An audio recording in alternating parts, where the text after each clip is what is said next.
부분으로서의 가장 중요한 부분이에요. 그래서 이 전개과정의 4가지 사항은 다음과 같아 하는데 요걸 해야 돼. 이 우리는 특히요 실기 파트에서 전개하기 위해서 어떻게 해야 되냐. 반드시 주제는요 과거에서부터 현재에서 바로 여기 없지만 미래의 것을 이렇게 그래서 현재의 것으로 배열하건 또는 현재의 것으로 또는 과거의 것을 이렇게 한다는데 다시 말하면 과거, 현재, 미래의 순서로 반드시 이런 순서로 학습을 전개해야 된다. 두 번째입니다.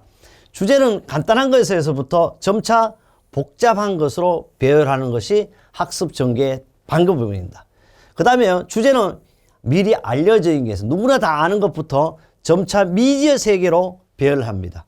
그 다음에 또 가장 많이 사용하는 것에 있어서 시작하여 점점 적게 사용하는 것을 배열하는 것이 바로 우리는 학습 전개의 4가지의 사항이 되겠습니다. 그렇다면요 바로 우리는 강의식 일종의 앞에 한 내용이지만 강의식을 하는 지금 하고 있는 것이 강의식 교육이잖아요. 우리는 교육 진행 4단계에서도 강의식일 때 가장 많이 필요한 단계가 제시 단계거든. 실제 이 제시 단계가 바로 전개 단계와 연결된다는 것도 알아두셔야 돼요. 바로 강의식에서는요 많은 사람에게 일시에 지식 제공이 동시에 가능한 것이 가장 큰 특징입니다. 두 번째로요 강의식 어쨌든 준비가 간단하고 어디에서도 가능해. 그뿐 아닙니다. 시간과 노력에 거의 들지 않는다. 새로운 것에 체계적인 교육이 가능한 것이 이런 강의식만의 장점이 있습니다. 그 다음에요 학습 지도의 원리는 5가지를 통상하는데 학습 지도는요 스스로 할 수 있어야 돼. 자발성입니다. 자발성. 그뿐 아닙니다. 학습은요 단체도 중요하지만 개개인이에요. 그래서 개별화의 원리라고 그럽니다. 또 사회화의 원리. 학습한 내용이요 정말 강의실 안에서 방 안에서 끝나면 안 된다. 반드시 우리 사회에서 쓰여져야 되고 특히 우리는 안전교육장에 써야 되고 안전교육장에서 안전한 사업장을 만들기 위해서도 해도 됩니다. 그래서 사회화의 원리입니다. 또 통합의 원리 되어야 됩니다. 바로 자발성, 개별화 모든 게 사회 통합이 되어야 되겠다. 또 항상 교육은요 직관의 원리, 다음 중 학습 지도의 4가지 원리 또는 5가지 원리가 아닌 것을 찾을 수가 있어야 되고요.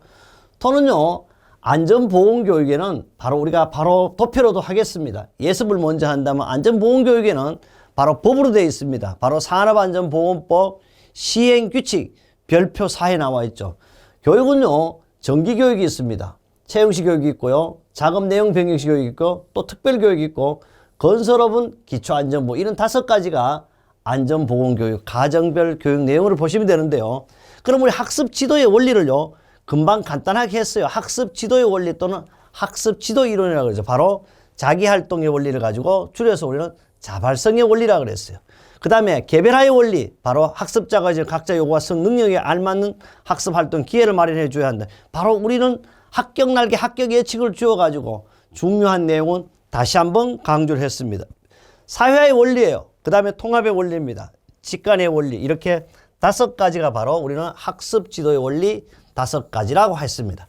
그 다음에 특히요 중요한 내용입니다. 이 중요한 것은요 실제 바로 사회에 적용도 되지만은 꼭 이거는 법으로도요 요 내용의 시간만큼 이 과정은 꼭 교육을 이수해야 합니다. 그래서 이걸 가지고 우리는 안전보건 교육 과정별 교육 시간과 교육 내용에 대한 것인데 교육 시간에 대한 것을 도표를 하고 교육 내용에 대한 것은 하나하나 보겠습니다.